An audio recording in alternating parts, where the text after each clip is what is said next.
Assalamualaikum warahmatullahi wabarakatuh, sahabat Al-Azhar. Hari ini saya sudah bersama Pak Gita Wirjawan. Kita akan diskusi nih Pak. Mungkin kita juga minta sharingnya dari Bapak. Jadi melihat 2045 lah kira-kira gitu. Yang semua orang sekarang, kalau berbicara 2045 itu sudah ingat bahwa itu akan 100 tahun Indonesia Merdeka, Indonesia Emas. Banyak sekali artikel sekarang dan jurnal tentang bonus demografi gitu kan. Nah ini sesungguhnya persiapan kita tuh sudah sampai mana sih ke 2045 dan sesungguhnya 2045 yang benar-benar diidamkan itu oleh bangsa Indonesia itu yang seperti apa gitu. Oke, makasih Mas Satrio. Persiapan yang sudah dilakukan oleh Indonesia ini bukan semata semenjak hari kemerdekaan kita, 17 Agustus 1945. Ya. Kalau kita tarik lebih panjang lagi, anggaplah 2000 tahun terakhir. Ini Indonesia bagian besar dan nyata dari kawasan Asia Tenggara. Yang dikenal sebagai kawasan yang sangat damai, sangat stabil. Secara geopolitik, secara budaya, sosial, bahkan ekonomi, dibandingkan kawasan-kawasan lain, seperti di Eropa, Afrika, bahkan Amerika Selatan, dan beberapa tempat lainnya. Kalau kita lihat di Eropa dan beberapa bagian di Asia, itu termanifestasi dalam beberapa pertikaian. Yang paling nyata itu di abad ke-20, yaitu Perang Dunia Pertama dan Kedua, yang memakan mungkin 120 juta nyawa. Itu angka yang sangat jauh lebih besar daripada angka korban yang dialami oleh Asia Tenggara. Jadi itu kalau menurut saya bekal yang luar biasa, bahwasanya Indonesia ini adalah negara yang sangat damai, sangat stabil. Stabilitas dan perdamaian itu bekal untuk kita bisa berkembang secara ekonomi, ya kan? Ya, betul. Kita nggak akan bisa berkembang secara ekonomi kalau kita nggak stabil, kalau nggak damai juga. Betul, betul. Tapi yang saya perhatikan, budaya di Asia Tenggara dan budaya di Indonesia itu adalah budaya yang lebih kental dengan pragmatisme, bukan prinsip. Justru lebih kental pragmatisnya. Karena pragmatis atau karena budaya pragmatisme ini, kita untuk bisa damai, kita harus melakukan kompromi. Nah, kompromi ini penting untuk membuahkan perdamaian. Tapi kompromi juga bisa membuahkan kompromi dalam kualitas. Ya kan? Kualitas kinerja dan segalanya. Nah, ini kalau kita bicara ke depannya menuju 2045, banyak publikasi yang menyatakan bahwasanya kita akan menjadi perekonomian terbesar nomor 4 atau 5 di dunia. Betul. Kita akan menjadi demokrasi dan sudah menjadi demokrasi terbesar nomor 3 di dunia. Kita sudah menjadi negara yang populasinya terbesar nomor 4 di dunia, dan kita demografiknya diberkahilah dengan youth atau unsur yang muda. Nah, kalau bicara yang muda, ini gimana nih? Mereka harus dibekali kan? Betul, betul. Pembekalannya kalau menurut saya ini harus kaya dengan pendidikan. Nah, Al-Azhar itu kan salah satu misi besarnya adalah untuk mendidik generasi muda, untuk mereka bukan hanya bisa menjadi atau memberikan atribut yang positif untuk masyarakat luas di Indonesia, tapi masyarakat luas di dunia semestinya. Karena ini adalah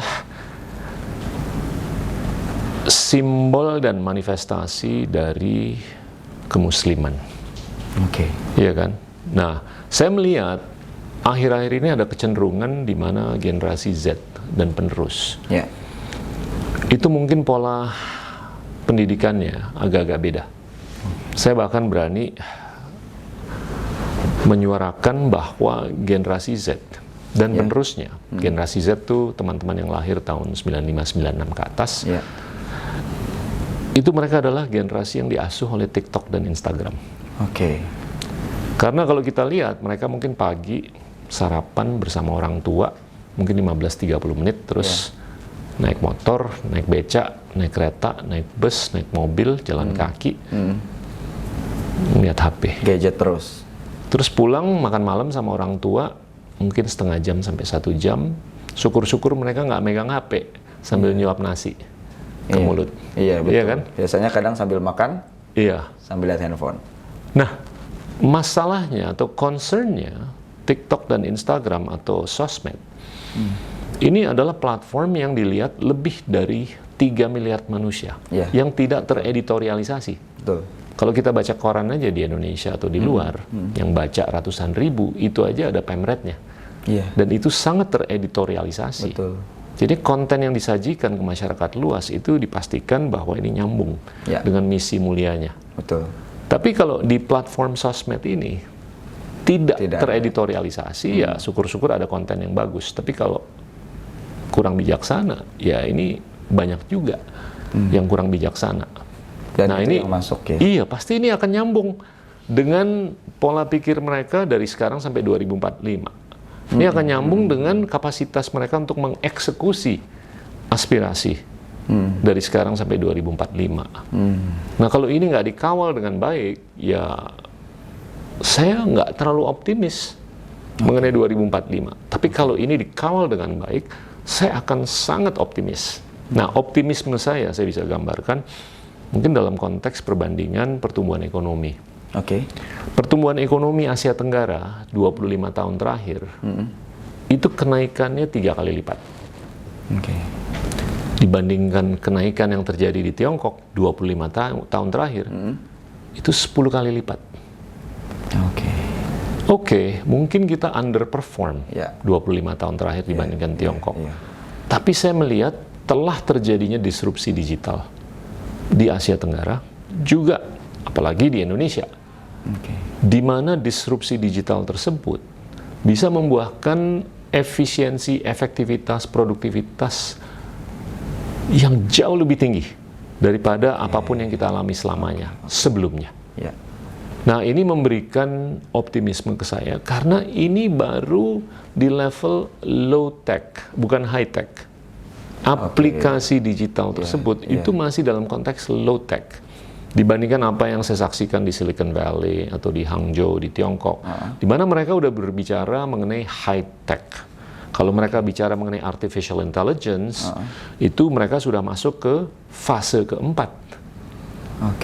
Ada autonomous, ada physical, ada business, ada internet. Mereka sudah di autonomous.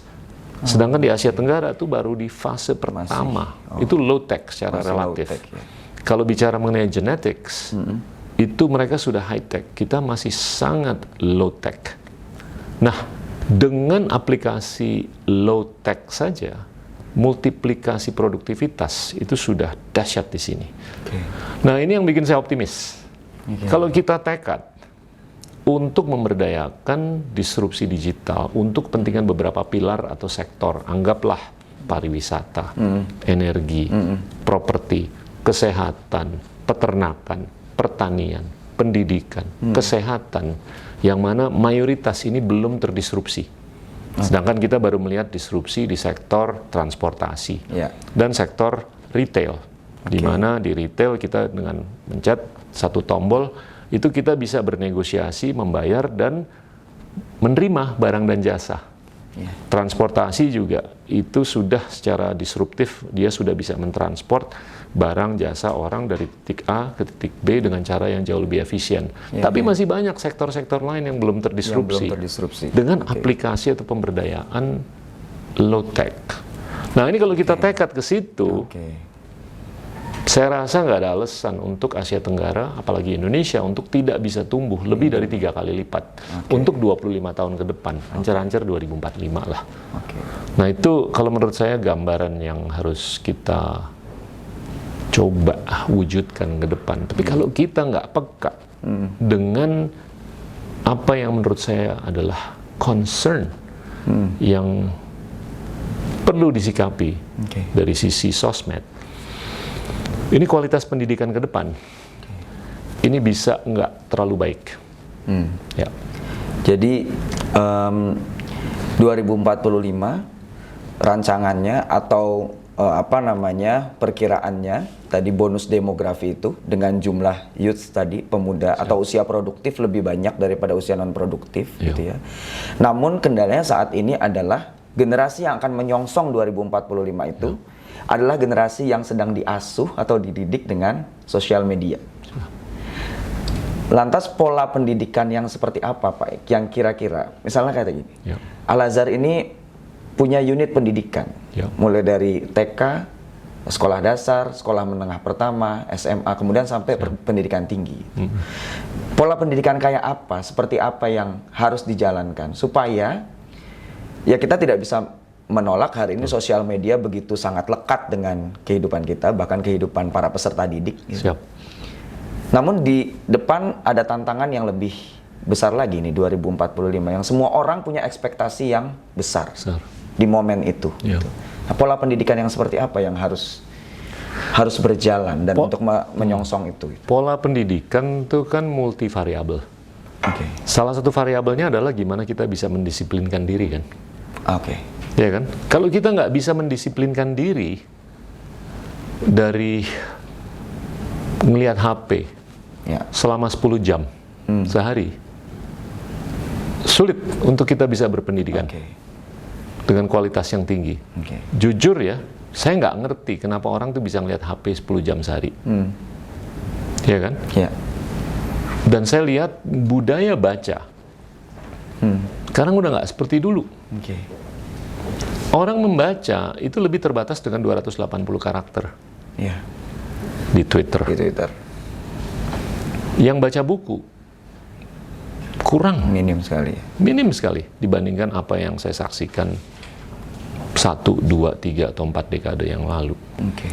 Nah, kalau kita nggak mau baca lebih dari 280 karakter, ya gimana kita akan berpendidikan?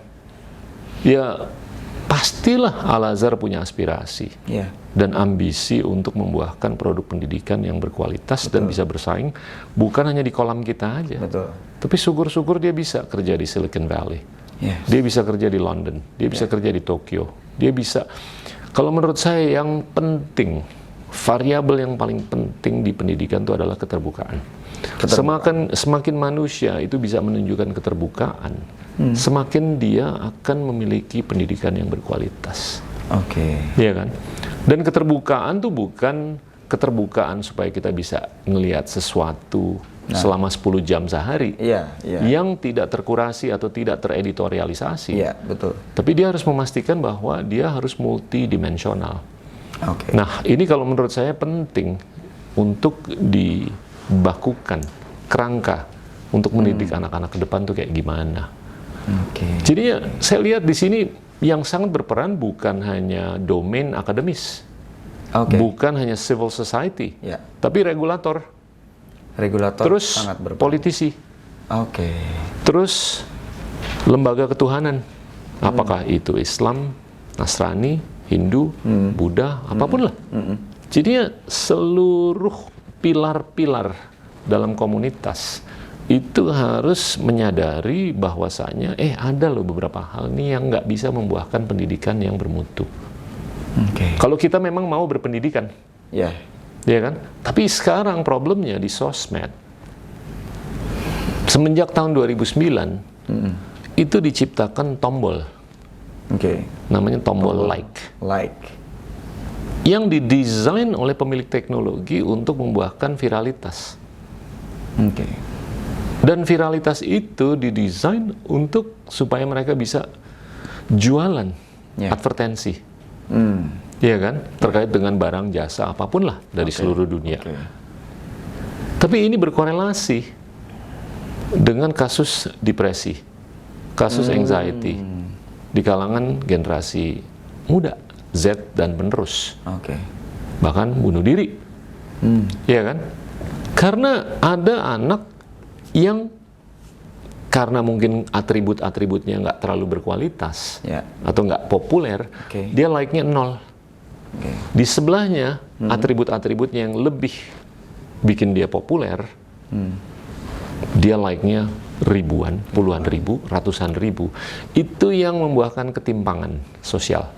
Oke. Nah, kalau kita mau mendidik anak-anak kita untuk berjiwa besar, bersemangat, untuk menjadi manusia yang besar,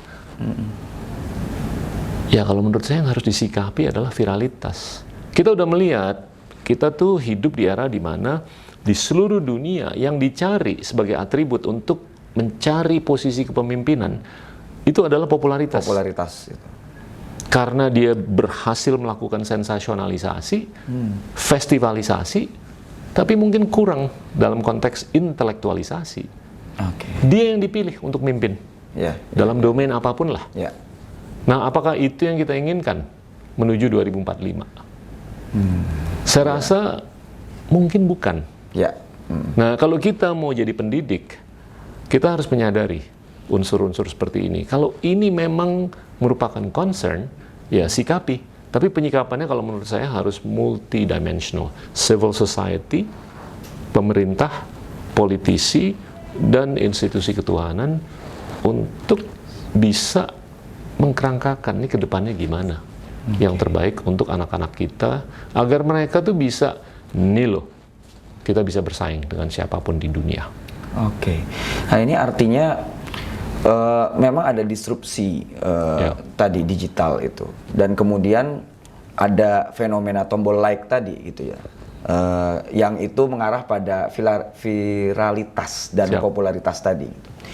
Nah, hanya saja kan sekarang itu kan tidak bisa dibendung tuh Pak. Itu sangat ya mungkin disrupsinya sudah masuk ke beberapa faktor kehidupan lah gitu, elemen kehidupan. Nah, bagaimana ini bisa menyeimbangkan ya? Artinya institusi pendidikan ini bisa menyeimbangkan antara di satu sisi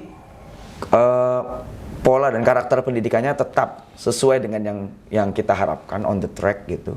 Tetapi bagaimana fenomena disrupsi digital itu yang saat ini mungkin sudah masuk ke dalam dunia pendidikan ya. Bahkan di beberapa kesempatan misalnya seorang guru memberikan tugas, yang tugas itu harus di-upload ke media sosial, dan nilai yang tertinggi adalah yang mendapatkan like atau komen paling banyak. Misalnya gitu. Nah, apakah poin-poin seperti ini itu bisa sebagai strategi untuk menyeimbangkan antara tadi pendidikan yang kita harapkan dengan disrupsi digital? Saya nggak anti hal-hal seperti itu.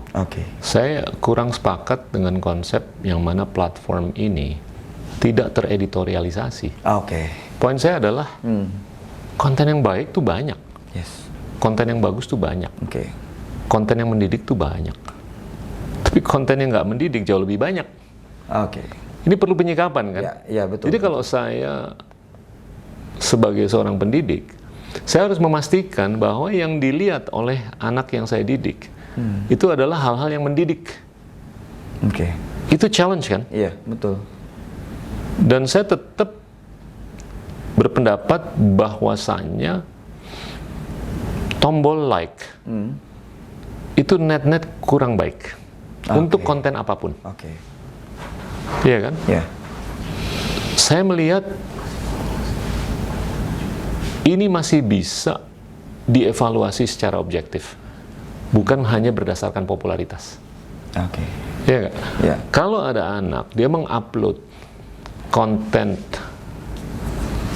studinya dia, terus dievaluasi hanya berdasarkan jumlah likes, ya perannya guru apa? Iya kan?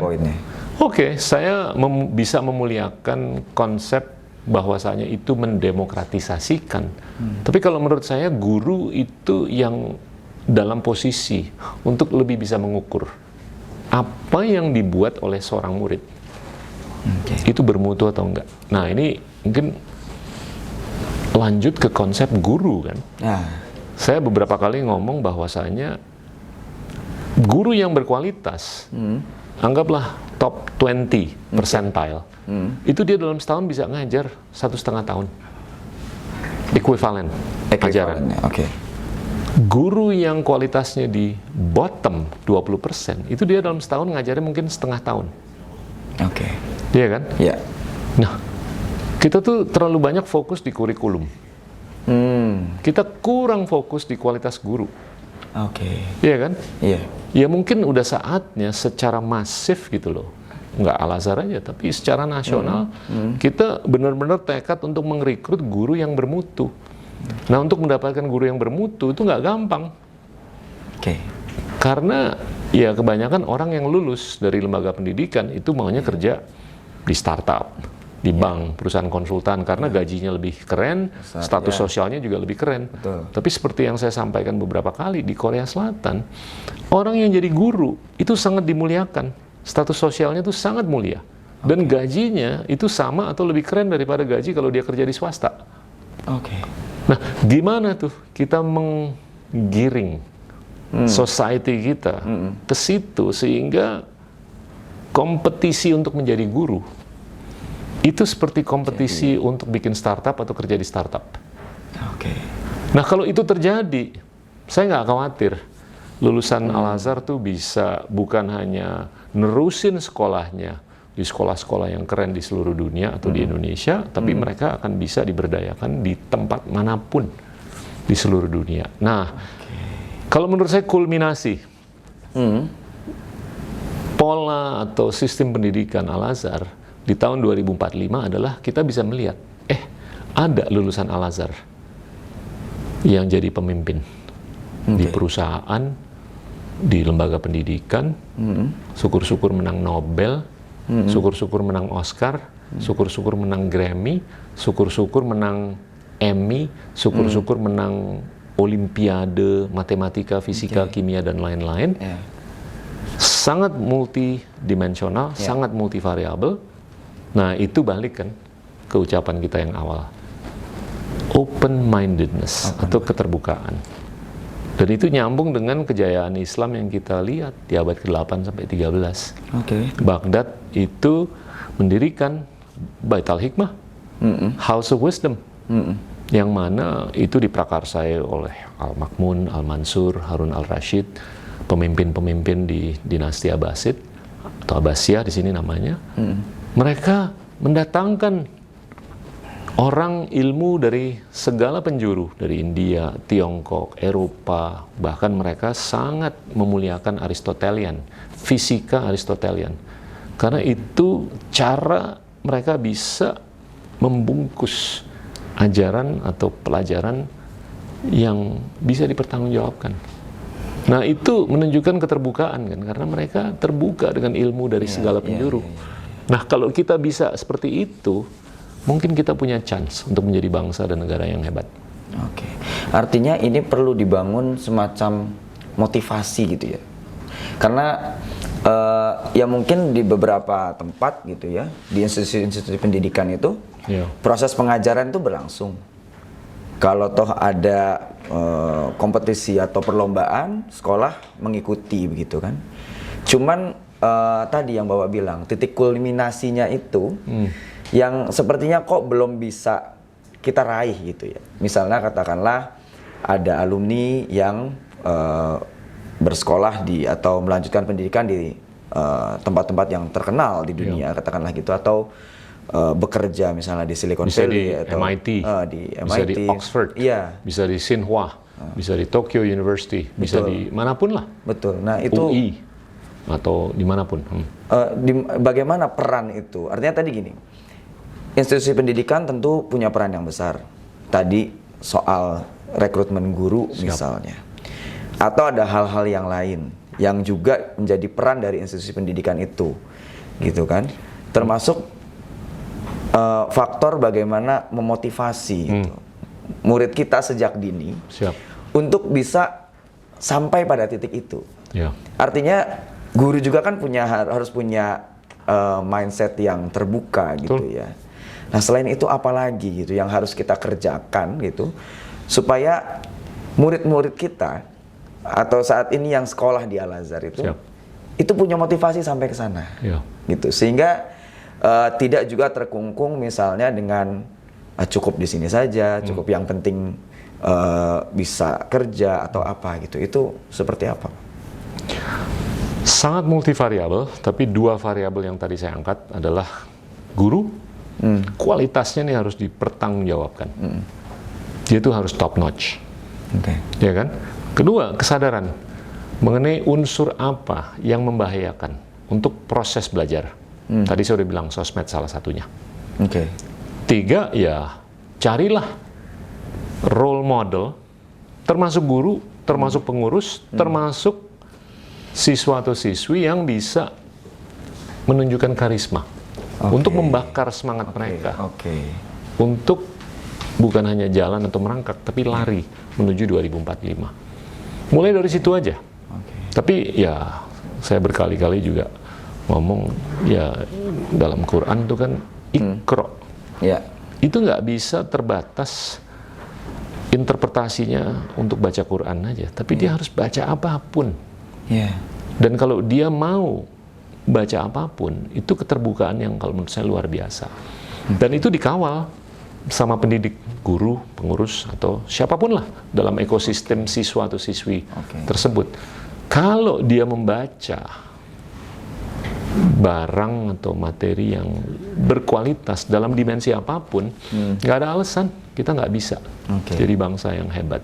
Dan kemauan membaca itu tadi muncul dari open minded itu tadi ya. Kalau tidak ada keterbukaan, mungkin orang juga yang nggak mau juga kan menerima itu. Mungkin kedisiplinannya salah satunya yang bisa dilakukan atau dikedepankan oleh guru adalah ya diharuskan aja setiap minggu baca satu buku. Dan dikurasi buku apa? Ya kan? Buku matematika, buku ilmu sosial, buku fisika, buku kimia, buku antropologi, buku sejarah. Itu kalau menurut saya kalau diberlakukan, ya bisa ditaker lah. Apakah itu sekali seminggu, atau sekali dalam 2 minggu, atau satu buku dalam seminggu, satu buku dalam 2 minggu, pasti nyambung. Tapi ini menarik ya Pak.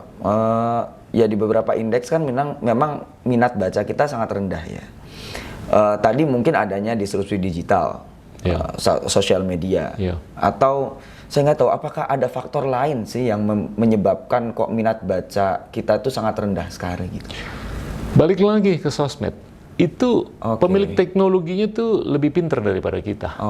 Dia menggunakan algoritma yang mengamplifikasi narasi-narasi yang kalau menurut saya lebih kental dengan hal-hal yang nggak terlalu mulia. Tapi dia nggak menggunakan algoritma untuk mengamplifikasi narasi yang mulia. Iya kan? Sehingga terjadi ketimpangan antara narasi yang nggak mulia sama narasi yang mulia. Nah itu yang didesain sehingga kita addicted. Adiksi yang udah ada. Nggak usah di Gen Z. Generasi X, generasi Y, itu aja udah teradiksi untuk ngelihat HP 10 jam. Dan itu kebanyakan sampah, mohon maaf. Kalau kita mau ngomong mengenai kemuliaan pendidikan ya, banyak yang kita alokasikan dalam 10 jam itu nggak berkorelasi dengan untuk kita mendidik diri kita secara mulia. Dan kalau kita nggak mau tegas mengenai itu, ya jangan terlalu mau tegas deh mengenai aspirasi kita menuju 2045. Iya kan? Dan kita harus mulai dari situ. Kalau kita menyadari apa yang lebih, apa yang kurang, ya problem recognition itu bagian dari improvement. Iya kan? Nah itu gimana kita menghasilkan kebiasaan, habit, kedisiplinan agar kita bisa melakukan hal-hal yang lebih baik ke depan. Selain disiplin, karakter apa lagi yang harusnya nanti usia produktif di tahun 2045 itu bisa bersaing? Disiplin, mungkin motivasi berprestasi, atau skill. Budaya bersaing untuk mencari popularitas itu harus digeser. Menjadi budaya bersaing untuk melakukan intelektualisasi. Pendidikan itu kan ya artinya melakukan intelektualisasi kan. Tapi kalau kita menggeser kepentingan untuk melakukan intelektualisasi hanya untuk kepentingan mencari popularitas, saya nggak yakin itu definisi pendidikan. Mengenai aspirasi kita menuju 2045, kita harus tegas mengenai problem recognition. Dan kalau kita tegas mengenai problem recognition, kita bisa lebih tegas mengenai problem resolution. Mungkin problem recognition ini yang juga harus sekarang disadari ya oleh institusi-institusi pendidikan gitu ya, sehingga mereka sudah mulai untuk bisa mengidentifikasi masalah dan lain-lain gitu. Betul. Padahal pipa komunikasi ini udah banyak kan, informasi udah banyak. Saya selalu bilang paradoks yang kita alami dalam hidup, dalam kehidupan sehari-hari adalah kok informasi sudah sangat terdemokratisasi, tapi kok ide tidak terdemokratisasi. Kita kekurangan ide, kita miskin ide. Saya lebih khawatir mengenai kemiskinan ide daripada kemiskinan kesejahteraan. Karena kekayaan ide itu bisa mensolusikan kemiskinan kesejahteraan.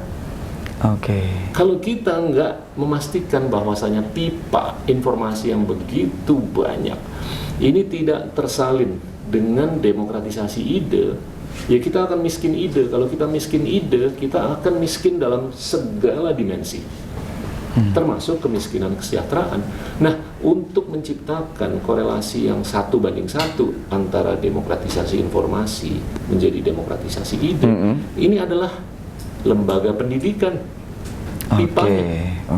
Nah, ini tanggung jawab kita nih, yang mau mendidik, apakah itu pengurus, guru, murid, dan orang tua, dan ekosistem yang lebih besar, untuk memastikan bahwa pipanya ini harus membuahkan korelasi 1:1 antara demokratisasi informasi dengan demokratisasi ide. Kalau itu kejadian, wow, mungkin 2044 atau 2043, 2042, 2041 lebih cepat. Lebih kita cepat untuk bisa mengaktualisasikan apapun yang kita inginkan. Nah, ini mungkin terakhir Pak Gita. Jadi apa harapan Bapak terhadap Al-Azhar ini sebagai institusi pendidikan yang sudah banyak dikenal orang? Sebaran sekolahnya juga sudah sangat banyak gitu. Ya dalam ini bisa memunculkan menumbuhkan demokratisasi ide tadi gitu. Mungkin kita bidik aja guru-guru yang paling berkualitas itu siapa? Di berbagai kampus. Dan kita kurasi untuk mereka bisa mengkanalkan ajaran-ajaran ke seluruh Al-Azhar yang ada. Karena udah ada pipa digital, ya kan? Atau suruh roadshow aja. Guru yang paling baik di kelurahan ini, suruh roadshow ke kelurahan yang lain untuk ngomong. Nah, harus ada ketegasan. Diukur aja, guru yang paling keren siapa. Terus bahkan ada ketegasan untuk terus merekrut guru yang paling keren dari manapun. Nah, kalau ada keterbukaan untuk merekrut guru dari luar yang keren untuk kepentingan ajaran yang ada di Al-Azhar, dan ada kepentingan atau ketegasan untuk membidik guru yang keren di dalam komunitas Al-Azhar, untuk itu bisa dipipakan ke seluruh Al-Azhar yang ada secara digital atau secara offline. Menurut saya itu awal yang oke. Dan ini nanti akan mungkin bisa menjadi standar gitu ya untuk perekrutan guru berikutnya, sehingga betul. Jadinya kita nggak ada kekhawatiran mengenai wah Al-Azhar yang ini lebih keren daripada yang itu. Jadi brand atau brand equity-nya Al-Azhar itu universal. Kita mau sekolah di Al-Azhar di mana atau di mana, itu kualitas yang didapatkan itu absolut dan tinggi.